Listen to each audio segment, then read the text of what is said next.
buku induk yang nomor 14 hilang. Itu langsung 11 atau 14 saya lupa. Langsung kepala sekolahnya sendiri yang ngomong di sini dan sampai sekarang belum ketemu katanya. Kemudian yang ketujuh, saksi tanpa dipanggil tapi diarahkan. Jadi ada satu orang mengarahkan beberapa saksi untuk ketemu di Polres, untuk di BAP tanpa melalui panggilan. Jadi saya berpikir kalau memang bener ngapain buang energi dan tenaga dan waktu ngarah-ngarahkan orang, mending datang ke sini bawa ijazahnya selesai. Pemikiran sederhana saya sebenarnya nggak ada hubungannya dengan kasus ini. Ini sederhana banget. Nggak usah sosiologi, nggak usah forensik, datakan ijazah aslinya selesai. Makanya ini bertele-tele sidangnya sampai 4 bulan nih. Yaitu gugat perdata ke Pengadilan Negeri Jakarta. Ya. Dan itu sudah diterima oleh hakim, diberi jadwal sidang, tinggal nunggu tanggal 18 saya harus sidang, dan saya sudah bersiap-siap di Jakarta dengan segala keterbatasan saya. Tiba-tiba tanggal 5 saya ditangkap tanpa mekanisme pemanggilan saksi yang benar. Saya disekap seolah saya melakukan kejahatan tangkap tangan. Ya. Apakah menurut ahli, pendapat ahli, itu tidak merupakan suatu perbuatan obstruction of justice? Baik Pak Hakim. Ada pertanyaan, monggo. Ada pertanyaan. Assalamualaikum saudara ahli. Waalaikumsalam warahmatullahi wabarakatuh. Saya kenal beliau dan sering satu panggung dan saya tahu beliau orang merdeka, orang yang berdaulat, yang tidak bisa dibeli, yang tidak bisa disogok. Dan dalam ruangan yang terhormat ini saya ingin kita juga nggak janjian demi Allah ya, tidak janjian. Kalau saya mencari ridho Allah, tidak cari kalah dan menang, saudara ahli ya. Baik, saya punya catatan menarik selama sidang ini, ada sekitar 15 catatan. Saya bacakan secara cepat dan minta pendapatnya ahli. Menurut saya ini cacat moral. Kalau menurut ahli bagaimana? Wallahu a'lam bishawab. Pertama, ada pasal titipan atau pasal kopas. Jadi ada berapa saksi itu di dalam BAP-nya itu ternyata sama. Ada 5 saksi, 6 saksi itu di dalam BAP-nya sama. Yaitu kami menyebutnya sebagai pasal titipan. Yang kedua, saksi palsukan agamanya, pernah hadir di sini. Saksi disumpah pakai Al-Quran, mengaku Islam, disumpah pakai Injil, mengaku Kristen. Nah, dan itu sudah lewat, hampir selesai itu saksi itu. Kami semua sudah nggak mempermasalahkan. Tapi di ending tiba-tiba Bapak Andika menemukan di BAP-nya itu ternyata KTP-nya beragama Islam. Seandainya tidak ketemu, lewat itu. Nah, itu yang kedua ya, jadi ada saksi yang memalsukan agamanya. Yang ketiga, kualitas saksi yang sering mengatakan lupa, tidak tahu, lupa, tidak tahu. Jadi saya merasa tidak sebanding dengan yang saya jalani selama 4 bulan ini kalau sudah lupa, tidak tahu, lupa, tidak tahu. Yang keempat, legal standing pelapor. Ya. Tadi sudah dibahas sebagian masalah delik aduan tadi itu. Tidak ada legal standing, tidak ada hubungan dengan kerabat. Yang dibahas ijazahnya Jokowi yang melaporkan anak kemarin sore yang culun, yang tidak ada kerugian juga apa ya. Itu yang kelima. Yang keempat, yang kelima, semua saksi hanya berasumsi bahwa ijazahnya asli, tapi tidak pernah melihat dengan mata kepalanya sendiri sampai detik ini. Yang keenam, buku induk yang nomor 14 hilang. Itu langsung 11 atau 14 saya lupa. Langsung kepala sekolahnya sendiri yang ngomong di sini dan sampai sekarang belum ketemu katanya. Kemudian yang ketujuh, saksi tanpa dipanggil tapi diarahkan. Jadi ada satu orang mengarahkan beberapa saksi untuk ketemu di Polres, untuk di BAP tanpa melalui panggilan. Jadi saya berpikir kalau memang bener ngapain buang energi dan tenaga dan waktu ngarah-ngarahkan orang, mending datang ke sini bawa ijazahnya selesai. Itu yang ke-7 ya, yang ke-8 beliau adalah kakak kandungnya Ibu Iriana ya. Yang ke-9, 2 komentator di akun GN dihadirkan. Jadi saya ingat betul itu. Hanya supaya kelihatan resmi, kelihatan apalah gitu ya, sampai komentar yang di YouTube saja dihadirkan 2 orang jauh-jauh. Padahal kalau saya mau ini bisa jadi komentator saya semua ini, positif semua itu. Kurang lebih begitu ya. Kemudian yang ke-10, Mubahalah dituduh sebagai penodaan agama. Bagaimana dengan sumpah pocong dan lain-lain. Dan saya bukan penoda agama. Yang ke-11, salah faham atau fahamnya salah dengan kubahala. Yang ke-12, memenjarakan warga negara seenak perutnya sendiri. Saya merasa sebagai warga negara yang taat pajak, yang tidak punya mobil Rubicon itu, dipenjara seperti ini. Jadi kalau selesai sidang, semua pulang ke rumahnya masing-masing, ketemu anak istrinya, saya balik ke sel. Ya, tapi nggak apa-apa, saya sudah ikhlas. Justru saya takut, ya Allah, kasihan mereka yang berkonspirasi ini. Tolong jangan azab mereka, ya Allah. Gitu. Nah, jadi nanti ini saya pulang ke sel, Pak. Ya. Yang lain pada pulang ketemu anak istrinya. Oke. Kemudian, apa ini? Menghadirkan ahli sosiologi forensik. Apalah itu yang menurut pemikiran sederhana saya. Sebenarnya nggak ada hubungannya dengan kasus ini. Ini sederhana banget. Nggak usah sosiologi, nggak usah forensik. Datakan ijazah aslinya selesai. Makanya ini bertele-tele sidangnya sampai 4 bulan nih. Sebentar, siapa yang teriak-teriak itu? Tolong saya ingatkan ya. Kalau Anda tidak tertib, saya suruh keluar. Sepakat, kalau tidak Hakim. sabar, kalau tidak tidak tertib di persidangan ini saya suruh keluar. Itu yang ke-14, Jadi saya orang tidak ngerti hukum, ya Allah, kenapa cuma urusan begini aja pakai sosiologi, forensik, macam-macam. Terus kemudian apalagi nih, gelar profesor ahli bahasa palsu. Nah kemarin yang terakhir itu viral videonya. Ternyata saya bilang begini karena memang selama persidangan beliau dipanggil profesor dan beliau nggak klarifikasi itu bahwa saya bukan profesor, enggak, beliau diem aja. Jadi selama persidangan, nah, setelah kita datangkan saksi yang di atasnya baru ketahuan bahwa itu palsu. Ada agama dipalsukan, ada gelar yang dipalsukan. Ini saudara saksi ya yang bisa saya sampaikan, mohon pendapatnya, mohon kuliahnya, mohon ilmunya. Terima kasih. Terima kasih. Yang diminta pendapat ya, pendapat saksi, pendapat ahli ya, pendapat ahli. Itu yang disampaikan itu adalah fakta-fakta di persidangan menurut catatan terdakwa ya. Nah itu. Karena ini catatan pendapat, terdakwa otomatis kan versi terdakwa. Monggo mau ditanggapi. Terima kasih Bapak. Karena ini pendapat, barangkali saya tidak bisa memverifikasi satu persatu ya. Karena banyak soalnya dari satu sampai berapa tadi. Tidak membuat catatan. Karena saya soalnya banyak sekali. Tapi itu nyata, borong jadi satu terjadi di sini. Ya. Itu nyata. Saya membaginya menjadi tiga besar. Tentang penyidikan itu tunduknya pada manajemen penyidikan. Jadi ketika penyidik melakukan pemberkasan, ternyata tidak sesuai dengan KUHAP, itu masuk kategori judicial malpraktik. Ya. Judicial malpraktik. Jangan dipikir pengacara itu ada kena judicial malpraktik. Dia ngajukan banding harusnya pidana 1 minggu, 8 hari dia bisa ajukan, bisa dipidanakan itu. Karena kepolisian itu punya manajemen penyidikan. Ya. Perkap nomor 6 tahun 2019. Di situ diatur bagaimana memanggil saksi, memanggil ahli. Karena saya juga biasanya dihadirkan di polisi. Saya pernah diperiksa di Balikpapan, di Poltabes Semarang saya diperiksa 2 kali sebagai ahli yang dihadirkan oleh polisi. Jadi kalau seperti itu namanya judicial malpraktik. Sangat berbahaya negara bisa dielaborasi sedemikian kecilnya. Ya. Orang yang tidak punya legal standing sebagai saksi dihadirkan, kemudian di briefing. Ya. Kemudian yang kedua, bagaimana kalau kemudian itu membawa konsekuensi pembelokan dan berakibat pidana, ya itu namanya judicial corruption. Saya bisa buktikan di sini judicial corruption, Jaksa Sirusinaga yang menangani Gayus membelokkan dari pasal korupsi menjadi penggelapan dalam jabatan, dia dicopot dari jabatannya dan dipidana. Itu tugas penasihat hukum menurut saya, ya. Jadi dua aliran itu. Kemudian yang ketiga ada peristiwa pidana di sini. Kalau tadi saudara terdakwa menyebutkan mereka menyampaikan identitas palsu, pemalsuan identitas 2 pasalnya, pemalsuan identitas dan pemberian keterangan palsu di dalam sidang pengadilan. Itu bisa langsung ditetapkan, dijadikan tersangka dan ditahan gitu. Ya.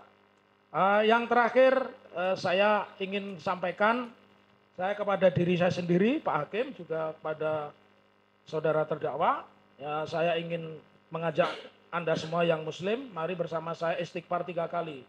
Astagfirullahaladzim, astagfirullahaladzim, astagfirullahaladzim, alladzi la ilaha illa huwal hayyul qayyum wa atubu ilaih.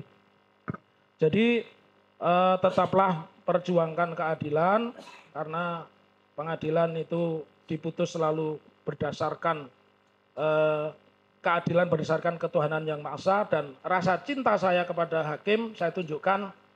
Anak saya keempat saya beri nama Bismar, Pak. Ya. Saya cinta kepada hakim. Anak keempat anak saya punya anak 4, satu itu memilih guru bahasa Inggris, yang kedua psikolog, yang ketiga ikut saya, yang keempatnya saya berikan nama Bismar. Artinya saya masih percaya di relung-relung hati Pak Hakim masih ada keadilan dengan istighfar. Mohon maaf, begitu jawaban saya kepada... Satu lagi, ya. Saudara ahli. Saya, ini sidang yang keempat. Yang pertama, saya dipanggil. Luar biasa penyidiknya. Saya ceramah di Solo, didatangi di Solo. Panggilan pertama sebagai saksi. 1 minggu kemudian saya ceramah di Bandung, didatangi di Bandung. Ya. Panggilan kedua. Ya. Panggilan ketiga, baru saya dipanggil di sidik. Dan tidak pernah ditahan. Ya. Jadi saya berangkat sidang itu dari rumah. Ya. Alhamdulillah ya. Besok sidang di Surabaya, malamnya sudah nginap di hotel. Dan di depan hotel saya itu udah banyak polisi yang jaga saya. Saya nggak tahu polisi tahu dari mana saya nginep di hotel itu, padahal saya sembunyi-sembunyi berangkatnya.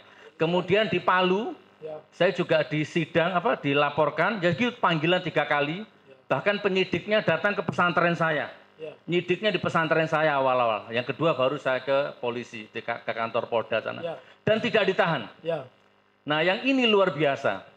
Jadi pertanyaan saya begini, yang kemarin saya dipanggil pertama, saya nggak datang karena kuasa hukum melarang. Gus nggak usah datang, biar diwakili kuasa hukum. Akhirnya kuasa hukum yang mewakili. Nah panggilan kedua datang ke rumah, ditelepon saya dengan penyidiknya. Ini penyidik harus nonton ini ya. Gus datang, kita cari solusi yang terbaik. Ya kalau sama nggak datang gimana saya bisa kasih solusi terbaik? Oke, akhirnya bahasanya santun penyidiknya, namanya Toto Budiarto itu kalau nggak salah itu, Budiarjo. Saya izin sama kuasa hukum, Pak saya mau datang panggilan yang kedua. Kuasa hukumnya maksa, jangan, Gus Nur nggak boleh datang. Tidak, saya harus datang. Karena sudah punya janji sama penyidik, saya harus datang. Penyidiknya baik.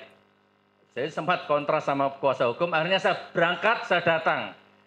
Ditemui baik-baik. Saya percepat ya saudara ahli. Intinya saya disidik, disidik ya? Di BAP sebagai saksi. Nama sudah kira-kira 4 jam. Setelah itu penyidiknya izin, selesai Gus, selesai. Saya juga izin ke toilet sebagai saksi itu. Baru keluar dari toilet, sudah datang lagi penyidiknya. Gus sekarang Anda saya sidik saya BAP sebagai tersangka. Hari itu juga, dari saksi menjadi tersangka. Langsung keluar surat penahanan dan hari itu juga ditahan. Menurut ahli bagaimana? Nah ini apa ada mal apa tadi namanya? Mal? Judicial malpraktik. Ya itulah. Apa gimana kira-kira menurut saudara ahli? Saya ingin sampaikan sebenarnya hukum acara pidana ini kan sifatnya one for all mechanism. Artinya apa? Perkara pidana apapun, apakah pidana ITE, pidana khusus korupsi, pidana khusus anak ya atau lingkungan hidup, mekanisme hukum acaranya adalah sama ya.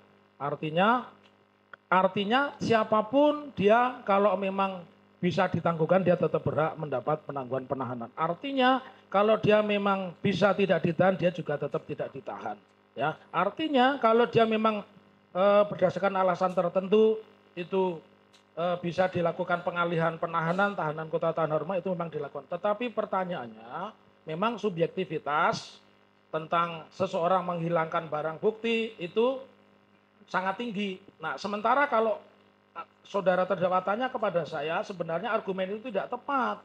Bagaimana menghilangkan barang bukti? Mereka sudah melengkapi barang bukti ke persidangan kok menghilangkan barang bukti.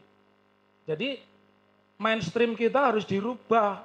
Alasan menghilangkan barang bukti, melarikan diri, mereka ini kan sudah dikumpulkan semua alat buktinya. Bahkan saksinya saja sudah lengkap begitu. Jadi itu deskripsi itu salah.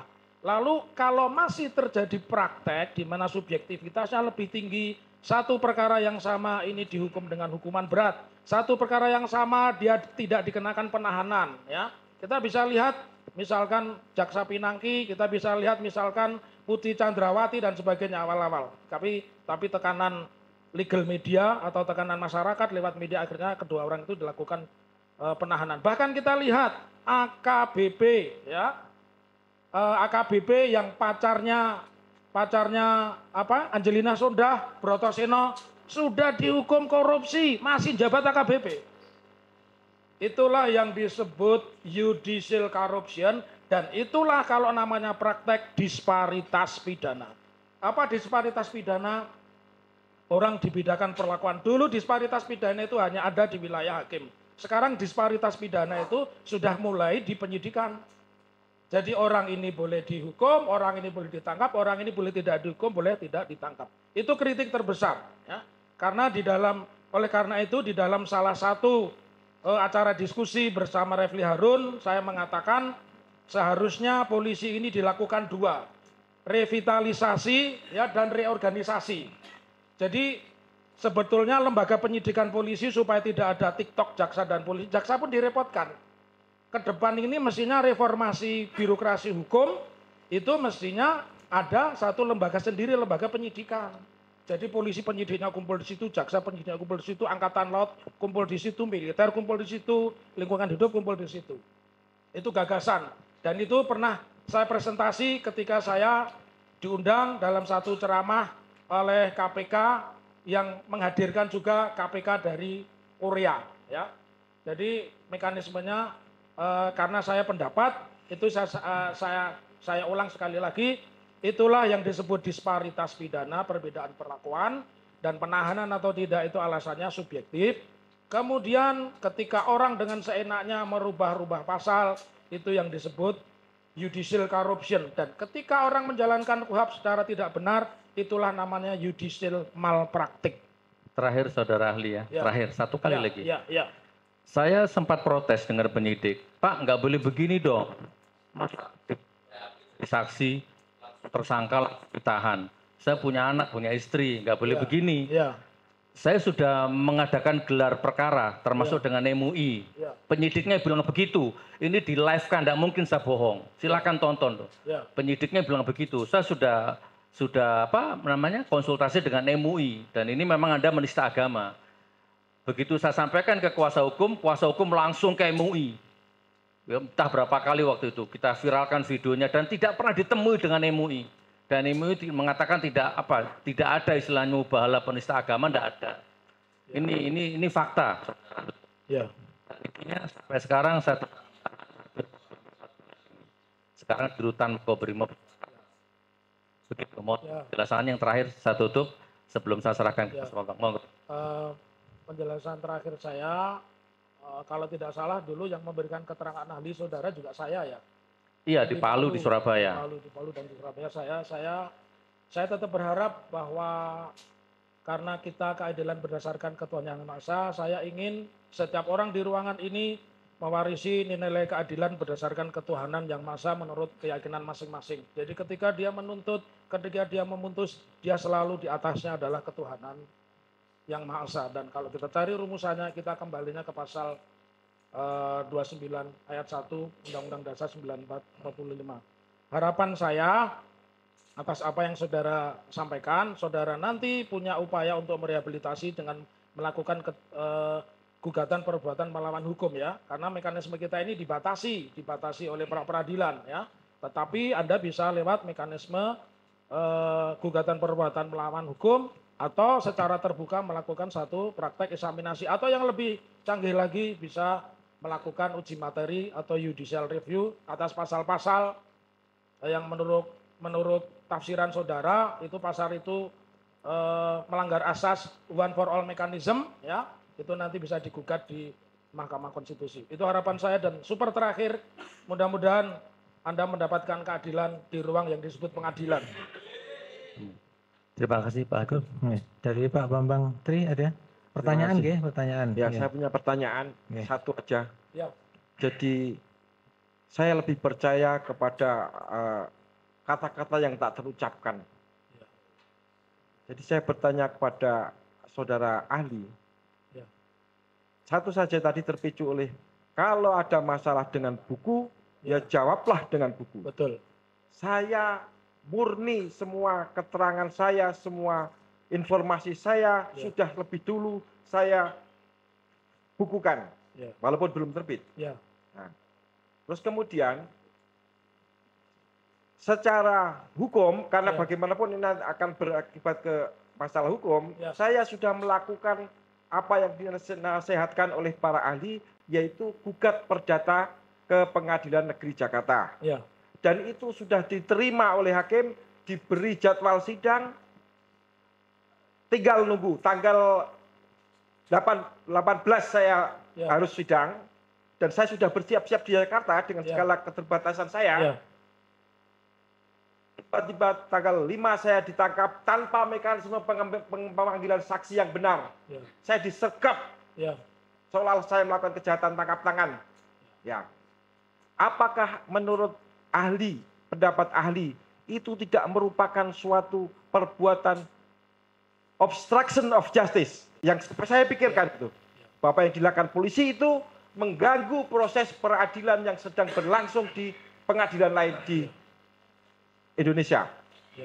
Mohon dijelaskan itu. Sebelum saya jawab ke sana, saya ingin menerangkan, saya pernah menjadi mahasiswa tahun 80-an, saya menjadi mahasiswa, saya masuk Fakultas Hukum tahun 85. Di saat itu Pak Harto gencar-gencarnya melarang orang membaca buku-buku Pramudia Anantatur, Rumah Kaca, melarang membaca buku Tenggelamnya Kapal Van der Wijk karangan Buya Hamka. Jadi menurut saya kalau sekarang masih memakai praktek itu, maka kita sedang tidak hidup di negara yang berdasar hukum. Tapi negara yang berdasar PNPS 1163 atau negara yang masih mendasarkan pada aturan undang-undang subversi. Jadi terhadap seseorang yang membuat buku, kalau sekiranya buku itu sudah diterbitkan dan tidak bagus, buku itu dilawan dengan buku yang bagus. Beda halnya kalau buku itu punya nilai pidana, apa? Buku itu karya orang lain, tapi dia melakukan plagiasi. Misalkan plagiasinya 30%, seperti Dr. Ipong S. Azhar, dia membuat buku dari Jengawa Syria, ternyata itu karya tulis mahasiswanya. Dia doktor nulis di mana-mana, akhirnya UGM mencopot dia sebagai doktor. Namanya Ipong S. Azhar. Jadi itu mekanisme UGM itu betul. Dia tidak memidanakan seorang Dr. Ipong S. Azhar, tapi segala gelar dan kehormatan termasuk anggota Senat UGM, Dr. Ipong S. Azhar dicopot karena dianggap dia melakukan plagiasi. Ini di dalam etika ilmiah jauh lebih kejam daripada sekedar dimasukkan penjara. Terus terhadap yang saudara tanyakan, menurut saya tadi sudah saya sebutkan itu bagian dari selain obstruction of justice, menghalangi proses pembenaran, mencari kebenaran di pengadilan. Jadi apa yang dilakukan oleh kepolisian itu masuk kategori abuse of power. Ini perkara simpel. Jadi sekali lagi sebenarnya saya tidak perlu hadir di sini. Ini rekan-rekan saya Adinda Jaksa ini insya Allah paham, dan yang di depan saya beliau-beliau yang amat mulia insya Allah juga paham. Begitu saudara terdakwa. Satu tambahan. Cukup. Satu tambahan Pak. Satu tambahan. Tadi katanya satu. Satu bonus Bapak berarti. Moga. Saya juga catat satu, ini tambah lagi bonus. Catatan. Silakan satu lagi, moga. Pak Taufik, Pak saksi ahli, saya mungkin belum mengikuti riwayat buku itu Buku saya yang pertama, Jokowi Undercover. Yang pertama yang tidak ada kaitan dengan perkara ini. Ini kan seolah-olah dinyatakan sebagai buku terlarang, tapi dasar hukumnya mana tertulisnya? Gitu. Karena yang berhak menyatakan buku atau terlarang atau enggak, yang prosesnya itu harus melalui Jaksa Agung. Itu keputusan MK. Tapi itu sama sekali tidak ada. Tapi Kapolrinya yang berkomentar di TV, nanti saya pidanakan yang itu. Itu terulang lagi sekarang. Tentu tidak ada pernyataan di depan kamera, tapi yang saya alami penyidik itu saya mengalami penistaan di depan penyidik. Kowe ngarani Jokowi PKI, lu sopo sing tahu ngarani Jokowi PKI? Langsung saya bantah begitu. Nah ini cerita aja. Pertanyaan saya, apakah menurut Pak Taufik pelarangan buku saya ahli itu, pelarangan buku yang pertama itu sangat kejam, artinya merampas hak-hak keperdataan saya dan tidak pernah dijawab oleh penguasa. Bagaimana status buku saya? Padahal yang pesan 1 juta eksemplar yang tidak saya penuhi, dan itu merugikan hak ekonomi saya. Itu yang harus dituntut dengan ITE. Bagaimana pendapat ahli? Ya, kalau saya tertarik karena saya hobi baca, jadi mohon tolong soft filenya Anda kirim ke saya ya. Yang pertama, nanti yang kedua juga. Ya, jadi terus tanggapan terhadap pernyataan saudara, memang kita sudah harus membiasakan. Tadi di awal sudah ditanya oleh penasihat hukum. Di YouTube, Facebook itu ada emotion. Emotionnya like, dislike, sad, dan sebagainya. Jadi itu sebenarnya wacana dari kebebasan berpendapat yang Undang-Undang Dasar tidak pernah mengamandemen pasal 27, kemerdekaan berserikat, berkumpul, menyatakan pendapat baik dengan lisan maupun tulisan itu jadi undang-undang. Mekanismenya seperti demonstrasi, Undang-Undang 998 misalnya. Nah, banyak yang salah dilakukan polisi. Di belakang itu kawan-kawan saya polisi semua. Ada beberapa itu mahasiswa saya, ya. Ada beberapa itu mahasiswa saya yang mereka sekarang sudah pangkatnya, ada yang AKBP, ada yang kombes. Saya selalu katakan kepada mereka, ya, profesi yang terbaik itu bukan menegakkan hukum, tetapi menegakkan keadilan. Ya. Ketika Anda menegakkan keadilan, hukum akan tegak. Ketika Anda menegakkan hukum, hukum itu jadi pesanan. Hukum itu akan jadi robot. Ya. Jadi terhadap statement saudara, saya sangat ikut sedih, dan mudah-mudahan besok koreksi saudara itu diterbitkan dengan buku yang lain yang juga mengkoreksi. Karena juga ada buku People Power Pak Jokowi, saya mengkoleksi. Sebagai akademisi saya juga mengkoleksi. Pak Jokowi itu juga bikin buku People Power. Ya. Tapi mantan Danjen Kopassus, Legend Purnawirawan Sunarko ditangkap, dianggap melakukan People Power. Sri Bintang Pamungkas ditangkap, dianggap melakukan People Power. Ahmad Dhani ditangkap, dianggap melakukan People Power. Jadi itu namanya disparitas. Dan saya tidak bisa menjawab. Kenapa? Saya bukan polisi. Jawaban saya itu. Terima kasih. Terakhir, bukan pertanyaan. Secara ahli saya minta, nanti karena kita perlu membicarakan banyak hal, bersediakah Anda membesuk saya di tahanan Polresta untuk khusus bicara ini? Dengan senang hati. Terima kasih. Kalau Anda Muslim, Anda kan kewajiban saya menghibur orang yang sedang sedih. Terima kasih. Cukup, nggih.